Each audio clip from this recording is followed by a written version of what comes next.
We hear the prophet Isaiah both in the first reading and also in the gospel passage that we just heard, that those who sit in darkness have seen a great light. We've heard that over and over during the Advent season as we were preparing to welcome that light of Christ into the world. But we look outside at 5 o'clock on a Saturday, and we're in the wintertime in New Hampshire, and there is nothing but darkness around us.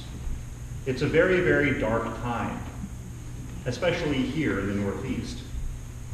But we can look at our own lives as well and see that there are dark times that each one of us go through. And we're looking for that hope, we're looking for that light. As a seminarian, I had the opportunity to be assigned to various hospitals. And you wear your collar even though you're not a priest yet, and you go to different hospital rooms. And I'll get the funny one out of the way. It has nothing to do with the gospel, but I just want to say it anyway. So I walked in there, I think I was in second theology, and there was a woman that was admitted, and her whole family was around. I don't think she was on death's door or anything. But the door flied open, and I walked in, and she saw a guy in a collar. And she says, "You get out!" I think she thought that I was the last rites or I was the Grim Reaper or something, and immediately she was going to die if I came into the room. But there were two other very beautiful stories that I experienced in the hospital.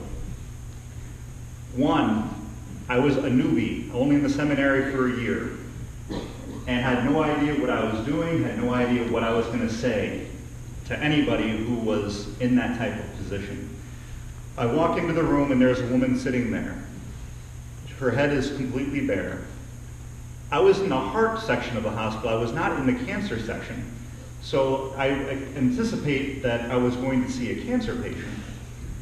And it turned out that I was. I walked in and she greeted me very kindly. She says, "Oh, I'd love to talk. Please have a seat." With a great smile on her face, I'll always remember her smile. And she says to me, Seminarian Mike is who I was at the time, she says, "Just so you know, I am definitely, without a doubt, the sickest person in this hospital." And I'm like, I don't know what to say. But she goes on to say that she was diagnosed 2 or 3 weeks ago. She was on vacation. She fell down playing tennis, was diagnosed with stage 4 cancer. And the doctors can do nothing for her. So she teared up, but she started going through her great conversion. Her great conversion story in this 2 weeks, where she is trying to reconcile herself with God.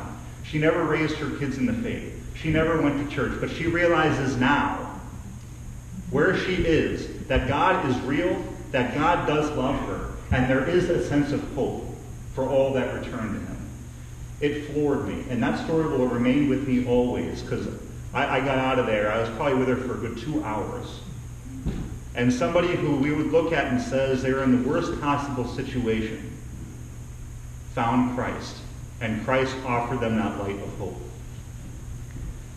The second story, which I think was incredible as well, was a woman who found herself in the hospital. I'd go to see her week after week and tried to learn her story more and more, but I really couldn't figure it out. And then finally, relationships worked, because by the 5th time, she finally opened up.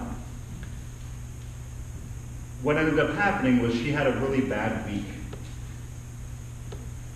I think a member of her family died, her neighbor ended up dying, her dog died, her fish died, everything that could possibly happen. Think about Job. All happened to her in the matter of a couple of weeks. And she never touched a drink really in her life before then, but after that, she found herself grabbing for the bottle. And lo and behold, she passes out on her porch and finds herself in the hospital. Her neighbors found her, brought her to the hospital, and thank God. But she kept wondering, why did God spare me? What is so special about me that God spared me? What is this story all about? And the doctors had something to tell her. They said, "What did you mix your drink with?" And she mixed it with milk. She said, "If you did not mix your drink with milk, you wouldn't be here today." That milk, that was the life substance. You didn't eat a thing for about 2 weeks. All you did was have that nourishment of milk. But you had that other thing going on too. But just think about when a mother feeds an infant. That gift of milk, that gift of fruit is that nourishment which gives life. So she took that as a sign of hope that Mary, our mother, interceded for her. And the hand of God was with her this entire time, walking her through, and that there is a plan for her in her life. Then you'll also find these other people that find themselves with so much pain and so much suffering. But they take that pain and suffering and unite it with the sufferings of Christ and his cross, finding hope. When we think about Christian hope in our own minds, we think about just trying to be positive. Being hopeful in the light of a bad situation is just always looking for the good side. I read an article, Pope Francis's homily during the Advent season on these very readings, and he says, no, that's not what Christian hope is about. Christian hope is realizing that God, Christ himself, is holding your hand in the midst of the tough times. We've all read that footprints poem. Lord, why did I only see 2 footprints? Where did you go? I was carrying you the whole time. But the Pope continues that hope teaches us how to smile. When we're going through tough times and tough situations, no matter whether it's illness or losing our job, or broken relationships, broken hearts, or addictions or loneliness, what happens? Our smile goes away. We can still try to crack a joke, we can still try to be lighthearted, but it's all an empty shell because our smile is not there. But when we are with a baby, a smile comes spontaneously because a baby gives us a sign of hope. It gives us something to smile about even if we're having a bad day. Hope does not come from power or wealth, but it comes from the very fact that no matter what, God is in fact holding our hand.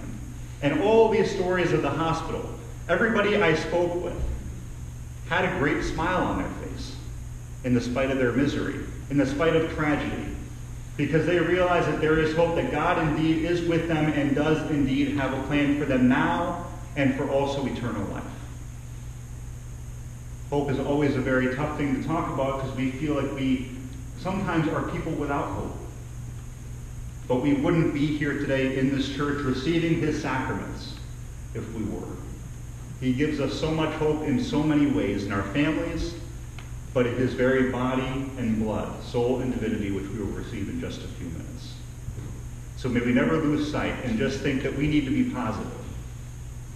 Let's see beyond that and realize that God is holding our hands all the way through. And let us keep that smile on our face.